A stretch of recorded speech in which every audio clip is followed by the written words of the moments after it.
extraordinary day, as it were. You just have to be crisscrossing and see what is happening also on the ground as well. I'm joined by Jeff Kirui right now, who is within the Parliament's presence, just to also talk to some of the citizens they've come to pay their last respect today. Let's just cross over to him. Good morning, Jeff. Very good morning, Dibal. Indeed, today is actually going to be another yet busy day, of course, in this entire process of giving the last respects to the third president of the Republic of Kenya, that is Emilio Mwai Kibaki. Currently, we are at Parliament, but now we are moved slightly to try and talk to wananchi who have actually gathered here, waiting for that opportunity to pay their last respects. We are at the City Hall roundabout, City Hall Parliament Road roundabout, and currently there are members of the public actually who are queuing, waiting for that opportunity. Remember, there was a slight adjustment in the program regarding that transportation of the body of the remains of the late president from the Lee Funeral Home. It was expected in Parliament at 15:15, but it arrived at 7:15. So we are actually waiting. We are actually going to speak to some of the members of public who are here. They were here as early as 6, waiting for that opportunity to pay their last respects. And I can see one gentleman here amejikuachulia gazeti lake la The Standard. And naomba kuzungumza na wewe. Unafahamika kama nani? Albert Barasa. Yes. Wewe ni nini imekutia motisha sana kufika hapa mapema? Wewe ni wa kwanza kwenye kupiga foleni kupata nafasi kwenda kupea pole zako za mwisho kwa rais wa tatu wa Jamhuri ya Kenya Emilio Mwai Kibaki. Ni nini hasa kimekuchochea kufika hapa leo mapema? Administration ya marehemu Kibaki ilikuwa mzuri sana, because maisha ya binadamu, alibadilisha maisha ya binadamu. Alichukua uongozi wakati KANU ilikuwa imaribu inji, watu hawakuwa na pesa, njaa ilikuwa kila kitu. Sasa Kibaki akachange maisha, ikachange mara moja, kila mtu akawa na furaha kubwa sana. Kwa hivyo nataka nimuone mwenyewe, nimpigie kwa hili, nimwambie kasa aliwacha Kenya ikuwa on the right track. Kenya, hakuna siku Kenya itapata rais kama marehemu Kibaki, hakuna kwa miaka yote. Actually he was our best president ever. When you compare the leadership of the late President Mwai Kibaki in terms of economy, many people have actually lauded him for reviving the economy of Kenya. When you draw a parallel between the President Kenyatta's regime, President Moi's regime, and now the President Kibaki's regime, where do you rate him in terms of matters economy? Kibaki, the difference between Kibaki and other retired presidents or current presidents, the difference is like night and day. Because Kibaki, when he retired, the country had he left 1.8 trillion.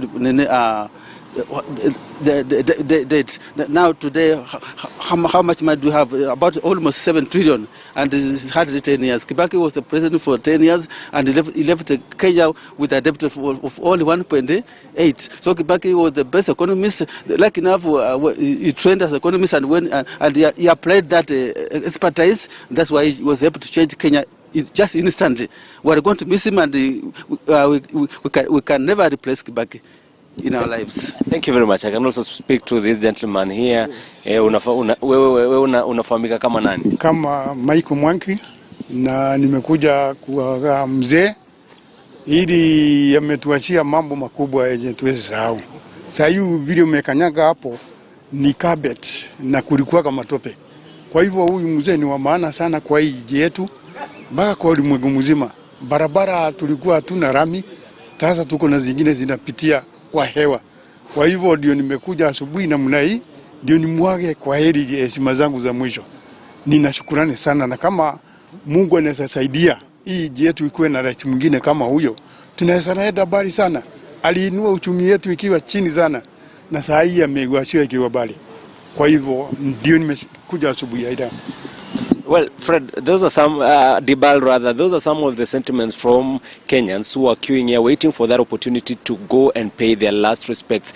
This is the stretch of City Hall Way, and the reason why they've been restrained to these places because they are still organizing themselves in terms of having the security checks to ensure that all is well before now members of public are allowed to go in there. I can see a gentleman here. tueleze jina lako na hili lina maana gani hasa? Naona umebeba fimbo hapa.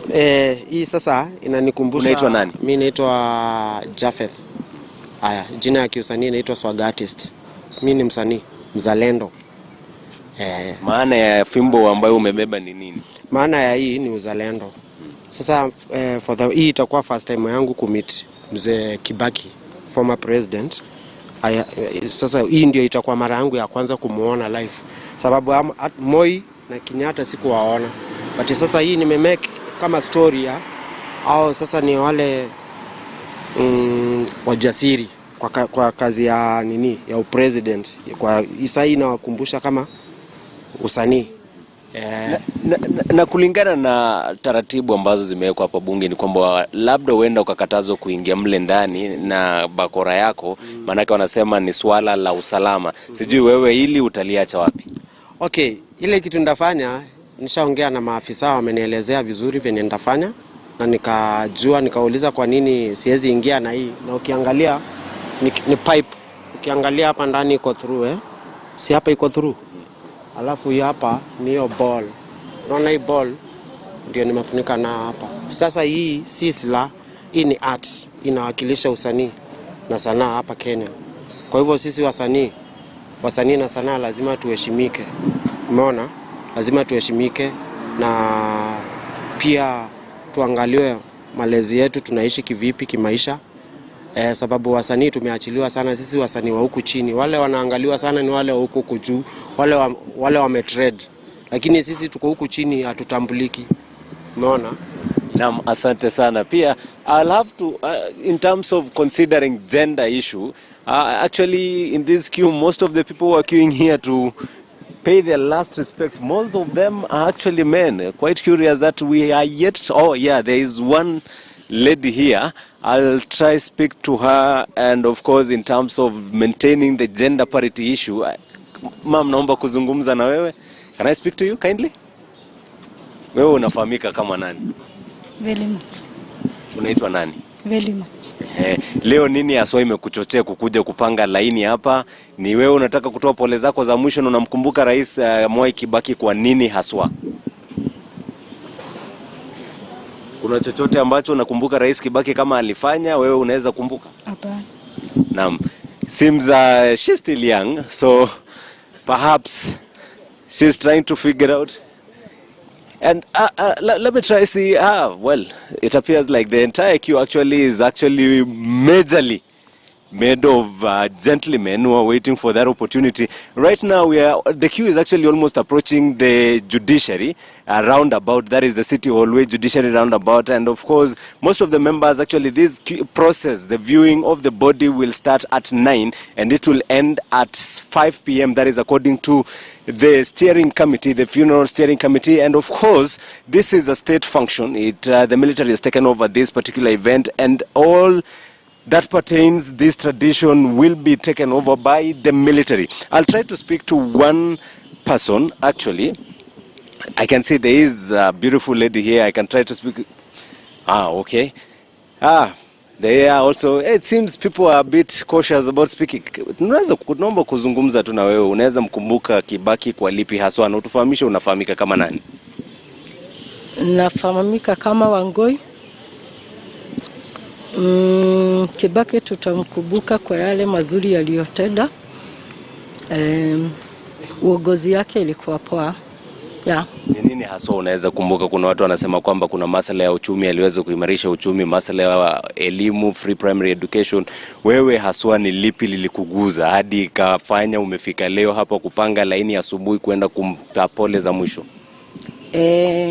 Elimu sana sana ndio alinyorosha kabisa.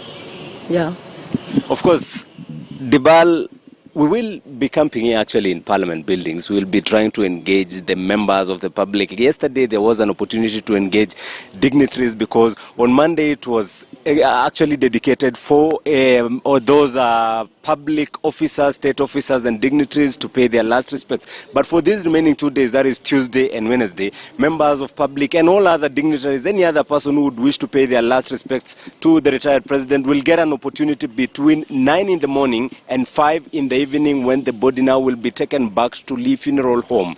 Back to you, Dibal.